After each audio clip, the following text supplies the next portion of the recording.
साल के आखिरी महीने के पहले हफ्ते में निफ्टी ने क्या सुपर परफॉर्मेंस दिखाई। जीडीपी के खराब नंबर्स को एब्जॉर्ब कर लिया। बैंक निफ्टी ने ब्रेकआउट दिया और अगर आप देखो तो 3000 पॉइंट के फॉल जो हमने देखा था अक्टूबर नवंबर में, उसमें से हमने 1500 पॉइंट रिकवर कर लिए। तो बाय एंड लार्ज आप ऐसा मान सकते हो, market is trying to absorb the negativity. तो क्या मार्केट का बॉटम हो गया? क्या यहाँ से हम नया हाई देखेंगे?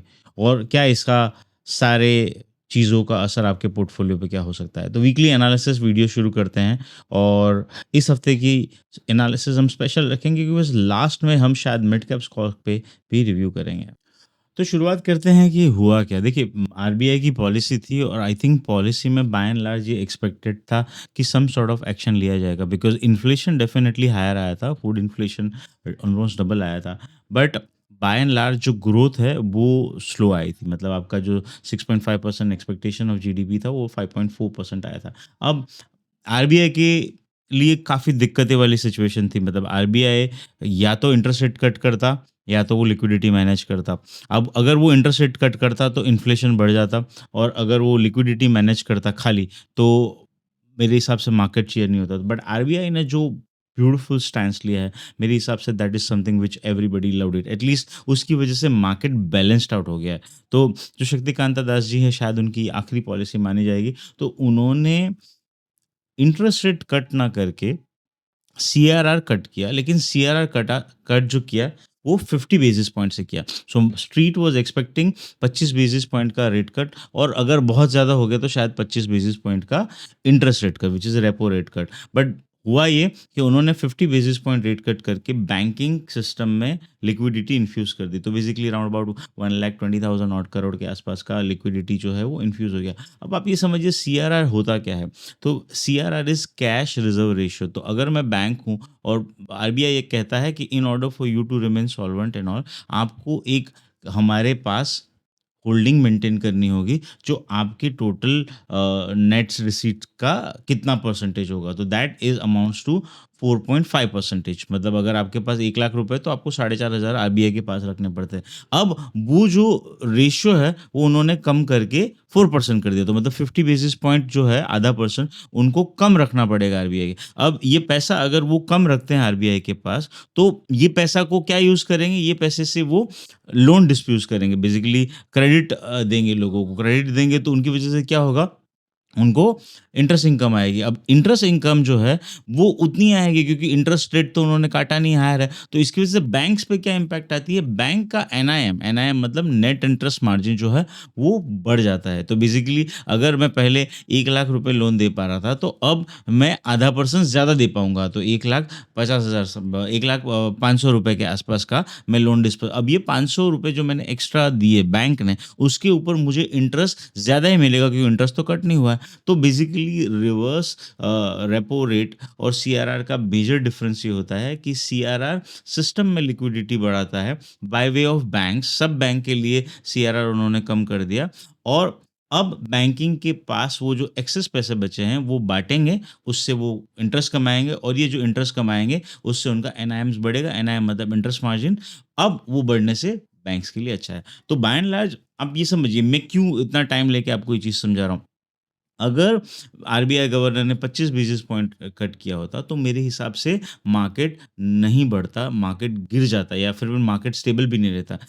क्योंकि मार्केट ऑलरेडी बढ़ा हुआ है। अगर हम बॉटम से देखें तो 3,000 पॉइंट निफ्टी के बाद में हमने 1,500 पॉइंट का राइज़ देखा है। Bank Nifty on the other hand बहुत कम गिरा है और आप देखिए 50,000 के लेवल से ऑलमोस्ट 54,000 के लेवल तक आ गया। तो बैंक निफ्टी का जो ये राइज़ था, ये गिवन था। Street was somewhere expecting a major action but on repo plus CRR. But by doing CRR 50 basis point उन्होंने बैंक के लिए बहुत अच्छा कर दिया। तो मेरा ये मानना है in a near term 1.16 lakh crore का जो एक्सेस लिक्विडिटी बैंकिंग सिस्टम में आया है, ये बैंकिंग के लिए अच्छा माना जाना चाहिए। अब कुछ सेक्टरल की बात करते हैं। देखिए, मेरे हिसाब से स्मॉल और मिड कैप ने बहुत अच्छा आउट परफॉर्मेंस दिखाया और उसका सिंपल रीज़न ये है कि डीआईआई का जो पैसा है वो कहाँ चेज़ कर रहा है, वो है मिड कैप और स्मॉल कैप को। एफआईआई की जो थोड़ी बहुत सेलिंग आ रही थी, वो लार्ज कैप तक आ रही थी। तो अब एफआईआई की सेलिंग अगर कम हुई है, तो मिड कैप, स्मॉल कैप ज़ोर से भाग रहे हैं। दूसरा, बीई 6ई ये जो बेसिकली महिंद्रा की कार है, इसकी ये वजह से पूरे के पूरे ईवी सेक्टर में अच्छा था एंड बिकॉज़ ऑफ दैट अगर आप देखोगे तो 6% हायर था महिंद्रा का stock over last week. Economic data थोड़े से वीक थे। मेरे हिसाब से ग्रोथ जो था वो कम माना जाएगा but in spite of that excess liquidity जो सिस्टम में है specially by retail investor in form of SIP and all, वो शायद मार्केट को बीट रखती है। अब देखिए फर्स्ट वीक था एक्सपायरी का, अगर आप बाय एंड लार्ज देखोगे तो निफ्टी ने 1400 पॉइंट का स्विंग दिखाया और अगर आपने भाई साहब थर्सडे का सेशन देखा होगा तो आपको पता चल जाएगा कि क्या मार्केट में वॉलेटिलिटी है। उसके ऊपर let me know in the comment you would like to know कि अब नए ऑप्शंस रिजीम में मार्केट क्या सोच रहा है। ठीक है, I will try to make a dedicated और मैं रील बनाऊंगा क्योंकि यूट्यूब वीडियो में बहुत एफर्ट लगता है ऑनेस्टली स्पीकिंग। अब बात करते हैं डेटा के पॉइंट ऑफ व्यू से, तो देखिए मोर और लेस मार्केट वॉलेटाइल था और अगर मुझे पूछो तो निफ्टी का जो 546 पॉइंट का अपस्विंग माना जाएगा week on week which is 2.3% है, मुझे लगता है ये काफ़ी अच्छा माना जाएगा given the kind of selling by the FI negative GDP number. मेरे हिसाब से street was expecting this RBI action and I think इसकी वजह से हम, लेकिन अगर एफआईआई का स्टैंड अभी देखें तो एफआईआई ने 11,900 करोड़ के आसपास की बाइंग की है।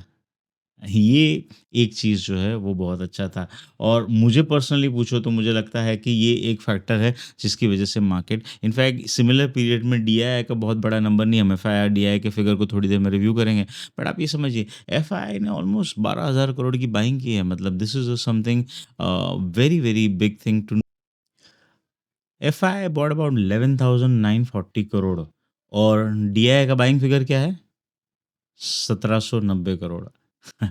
आप ये सोच रहे हो क्या होता है? देखिए मेरे हिसाब से ये जो टग ऑफ वॉर है ये चलनी चाहिए और दिसंबर 5th के सेशन की सिंगल डे की बाइंग जो एफआईआई की थी वो राउंड अबाउट 8,500 करोड़ की थी। तो मुझे लगता है थर्ड, फोर्थ, फिफ्थ इन 3 सेशन में उन्होंने 3 + 2 + 8 12,000 करोड़ की बाइंग की और फ्राइडे का अगर आप देखोगे तो 1,800 करोड़ की बाय एंड लार्ज सेलिंग थी। सो एफआईआई बाय कर रहा है और डीआईआई का फिगर देखो तो आप दिसंबर 5th का 2300 करोड़ नेगेटिव था, दिसंबर 4 का 900 करोड़ और दिसंबर 3 का 250 करोड़। तो दैट मीन्स मार्केट जैसे-जैसे ऊपर आ रहा है, डीआईआई अपनी पोजीशन कम कर रहा है और एफआईआई शॉर्ट्स कवर कर रहा है प्लस उनने जो लार्ज कैप में बाइंग करनी थी वो कर रहे हैं बिकॉज़ उन्होंने तो ऑलरेडी एग्ज़िट ले लिया था। तो अब ये जो है ये पूरा का पूरा गेम मुझे ऐसा लगता है ये स्विच हो रहा है from DIFI to normal market factor. मुझे लगता है इसके ऊपर हम towards end of the video काफ़ी डिस्कशन करेंगे बट मुझे लगता है 12,000 करोड़ की काफ़ी लंबे टाइम बाद जो एफआईआई की बाइंग है आप उसको ये वीक में अच्छा मानेंगे। कुछ ग्लोबल मार्केट की बात कर लेते हैं। देखिए बिटकॉइन 100,000 के ऊपर चला गया और मेरे हिसाब से ये जो ऑप्टिमिज्म है around this investor friendly regulation in the Trump administration, मुझे लगता है this is something very very good और एसईसी ने जो अनाउंसमेंट दे रहा है दैट इज ऑल्सो। और क्रिप्टो का वॉल्यूम अगर आप देखोगे साउथ कोरिया वगैरह में तो that is perfectly perfectly indicating कि क्या आ रहा है। It is more than the stock market volume by a significant margin. तो अब Russia I think given the last 2 week के आपको न्यूज़ पता होगा कि रशिया ने लीगल टेंडर घोषित कर दिया है क्रिप्टो को। US already on the way है। साउथ कोरिया के स्टॉक मार्केट से ज़्यादा क्रिप्टो में वॉल्यूम हो रहा है। Globally riskier asset classes picking up now, that is a good news in a given environment जहाँ पे इंटरेस्ट रेट नीचे आ रहा है। People are chasing riskier asset for the higher interest. ठीक है, अब बात करते हैं डॉलर इंडेक्स की। देखिए मुझे लगता है डॉलर इंडेक्स जो है 105 के आसपास है, ये एक इंडिकेटर है जो इंडिकेट करेगा कि आने वाले वीक में क्या होगा। तो मुझे ऐसा लगता है जब तक ये 100 3 के ऊपर है तब तक खतरा है, लेकिन 107 मेरे हिसाब से ऑन द अपर एंड एक रेजिस्टेंस माना जाएगा, ये की लेवल है। तो मुझे लगता है 105 107 की बैंड में थोड़े टाइम तक ट्रेड करना चाहिए और साउथ कोरियन मार्केट जो है वो एक अकेला मार्केट है जहाँ पे बहुत सारे न्यूज़ फ्लो हुए right from declaring to political turmoil to martial laws to सब। मेरे हिसाब से ये जो सारी चीज़ें हैं ये कॉस्पी को काफ़ी वॉलेटाइल रखा था। तो ग्लोबल मार्केट में साउथ कोरिया पर्टिकुलरली वॉलेटाइल था, बिटकॉइन अच्छा था, डॉलर इंडेक्स सेफ था। तो मेरे हिसाब से ग्लोबल मार्केट में कोई टेंशन नहीं था जिसकी वजह से हमारे यहाँ हुआ। अब हम देखते हैं कि आने वाले हफ्ते में क्या हो सकता है, चार्ट पे जाके हम समझने की कोशिश। सो गाइस, निफ्टी का चार्ट है, आप देख सकते हो कि यहाँ पे जो इन्वर्टेड हेड एंड शोल्डर था, हमने मेरे ख्याल से 24,200-300 के आसपास कहा था कि 23,200 तक आ सकता है, वहाँ तक आया। उसके बाद में वाई एंड लार्ज हम एक्सपेक्ट कर रहे थे पुल बैक आएगा, पुल बैक आया। अब ये जो पुल बैक है ये वो जोन में आ रहा है। आई थिंक, अगर मुझे बहुत अच्छे से याद है, मैंने 2 लेवल मेंशन किए थे। पहला 23,800 के ऊपर मार्केट में 24,800 तक का सिचुएशन बन जाता है। तो देखिए 24,800 के आसपास हम आ चुके हैं। अब जो 24,800 है वो ये स्विंग के आसपास है। तो मुझे लगता है मार्केट जो है यहाँ पे थोड़ा टाइम स्पेंड कर सकता है। तो what should be our stance आने वाले हफ्ते में? देखिए मुझे लगता है अब हम अगर 24,850 24,900 के ऊपर जाते हैं, ये रेंज जो है प्रीवियस वीक के हाई की, तो मेरे हिसाब से मार्केट में 25,200 तक के लेवल हम एक्सपेक्ट कर सकते हैं। तो 24,850 900 के ऊपर 25,200 तक के लेवल। लेकिन ये वो जोन है जहाँ पे शायद मार्केट थोड़ा सा थमेगा, रुकेगा, थोड़ा सा टाइम स्पेंड करेगा। तो मुझे लगता है ये जोन में बहुत एग्रेसिव नहीं होना है। आने वाले हफ्ते के लिए lower and of the range मैं भी बता देता हूँ। मुझे नहीं लगता है कि मार्केट इस वक्त बहुत ज़्यादा इंडिकेशन दे रहा है कि वो 25,400 के नीचे जाने वाला है, सॉरी 24,400 के नीचे जाने वाला है। तो 24,400 24,850 ये 400 पॉइंट की रेंज है। अगर नीचे आता है 24,450 24,500 के आसपास, तो 400 के स्टॉप लॉस आपको खरीदना है। ऑन दी हायर हैंड 800 850 जाता है और वहाँ पे वीकनेस दिखती है, रिमेंबर वहाँ वीकनेस दिखती है, तो आपको प्रॉफिट बुक करना है। शॉर्ट करने के लिए मेरे हिसाब से एटलीस्ट आपको अभी वेट करना चाहिए, बिकॉज फ्रेश इंडिकेशन नहीं है। तो 25,200 आएगा अगर 24,850 निकलेगा, और 24,450 500 की रेंज में एक सपोर्ट माना जाएगा। अब बैंक निफ्टी की बात करते हैं। देखिए बैंक निफ्टी में बहुत सारी चीज़ें चेंज हो गई है। अगर बाय द वे अगर आप मुझे इंस्टाग्राम पे फॉलो नहीं करते तो मैं सजेस्ट करूंगा अभी के अभी फॉलो कर दीजिए, लिंक डिस्क्रिप्शन में अंदर है। और guys please share this video with somebody who wants to learn market. मैं बहुत सारे फैक्टर्स कवर करता हूँ। देखिए व्यू ऊपर नीचे हो सकता है, लेकिन जो रीजनिंग है ये स्टैटिक रहेगी। मैं 18 साल से बाजार में हूँ और मुझे लगता है कि इतना टाइम मार्केट में स्पेंड करने के बाद में मुझे एक चीज़ समझ में आ गई, क्या चीज़ वर्क करती है और क्या चीज़ नहीं वर्क करती है। तो देखिए इंस्टाग्राम पे फॉलो कर लीजिए। बैंक निफ्टी मैंने क्लियरली कहा था गाइज, अगर आपने मेरी रील नहीं देखी तो मैंने इस दिन यहाँ पे कहा था, विच वॉज अ संडे का दिन। मैंने ये कहा था क्लियरली कि बॉस जिस हिसाब से 50 टू 400 के आसपास से bank Nifty is indicating going towards 54,000, और उसके बाद में 2 दिन के बड़े कैंडल हमने देखे। तो मेरा जो बैंक निफ्टी का व्यू था वो बहुत ही सॉलिड था। इनफैक्ट इस दिन भी हमने बाय एंड लार्ज ये एक्सपेक्ट किया था कि शायद सीआरआर कट अगर 25 बेसिस पॉइंट का होगा तो मार्केट नीचे आएगा, लेकिन 50 बेसिस पॉइंट की वजह से मार्केट गिरा नहीं। अदरवाइज बाय एंड लार्ज मुझे ऐसा लगता है कि बैंक निफ्टी पे हमारा व्यू एकदम क्लियर रहा है। तो देखिए बैंक निफ्टी में हुआ क्या है, ये जो पूरी की पूरी रेंज है, और आप अगर चार्ट नहीं समझते तो कोई बात नहीं, मैंने बहुत अच्छे से कवर किए हैं मेरे पुराने वीडियो में। और अगर आपको सीखना है तो मेरा टेक्निकल एनालिसिस का पूरा कोर्स अवेलेबल है, आप उसको देख सकते हो। तो देखिए 52,600 और 50,400 ये 2-2,500 पॉइंट की रेंज के अंदर में मार्केट ने ऑलमोस्ट 2 मंथ स्पेंड किए थे। जब हम इसके ऊपर निकले तब सीधा टारगेट 54,400 का बनता है। ये मैंने बहुत ब्यूटीफुली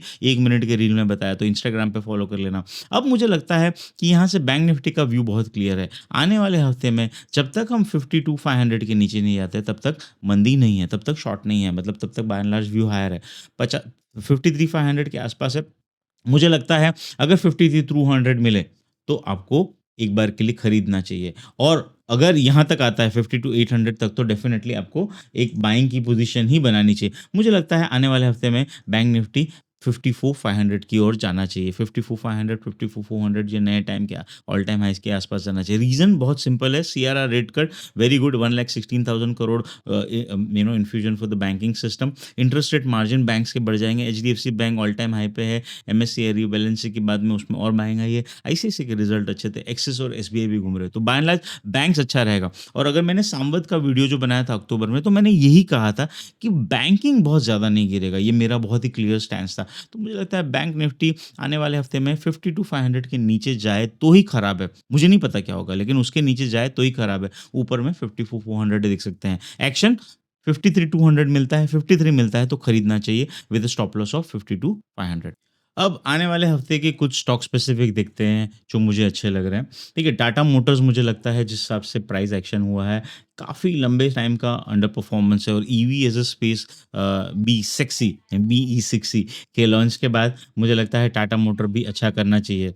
तो टाटा मोटर समवेयर अराउंड 816-17 है। मुझे लगता है आने वाले हफ्ते में टाटा मोटर को हम 840 860 के लेवल तक देख सकते हैं। तो मैंने ज़ी बिज़नेस पे फ्राइडे के सेशन पे 820 860 की अबाउट स्ट्रैटेजी इनिशिएट की है।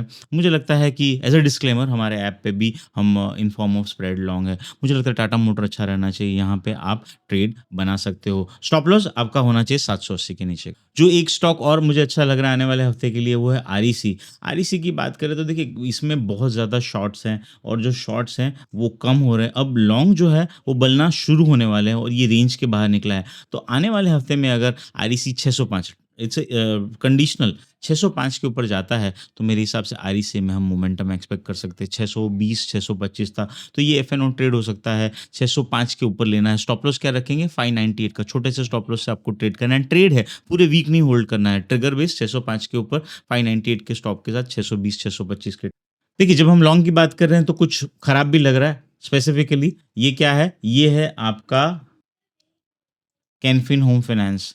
Look at the weekly breakdown. इसको खराब माना जाएगा। 200 डीएमए के नीचे एमएससीडी सेल प्लस आपका जो लॉन्ग शॉट इंडिकेटर है, इसमें ह्यूज शॉट्स बिल्टअप हुए हैं।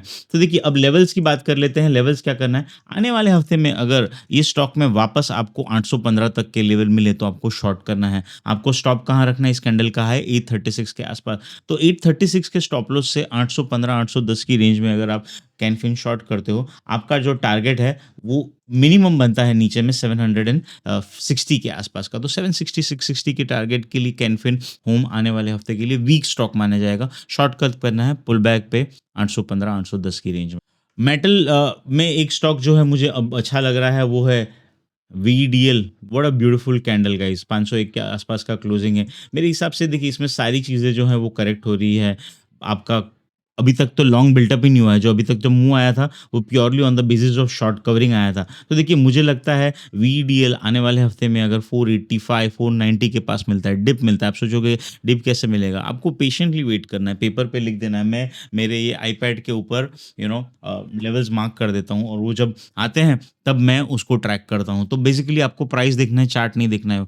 490 485 ये रेंज में लॉन्ग करना है। स्टॉप लॉस 480 का, रिस्क रिवॉर्ड बेटर हो गया। 520 का टारगेट हो सकता है अगर ये लेवल मिले। भाग जाता है जाने दीजिए, क्या फ़र्क पड़ता है। Never chase something which is not meant to give you a good entry. मेरे हिसाब से good entry differentiates a good trader and an average trader. So VDL something you can keep it in radar. Cash के stock में जहाँ पे मुझे कहीं पे नज़र है वो है एसजीवीएन। एसजीवीएन 120-21 के आसपास चल रहा है। देखिए डिक्लाइनिंग जो ट्रेंड है वो ओवर हुआ है। काफ़ी लंबे समय के अंडर परफॉर्मेंस के बाद निकल रहा है। अगर आने वाले हफ्ते में 115 114 मिले तो ही एंटर करना है। इनफैक्ट 112-13 तक मिले तो भी एंटर करना है।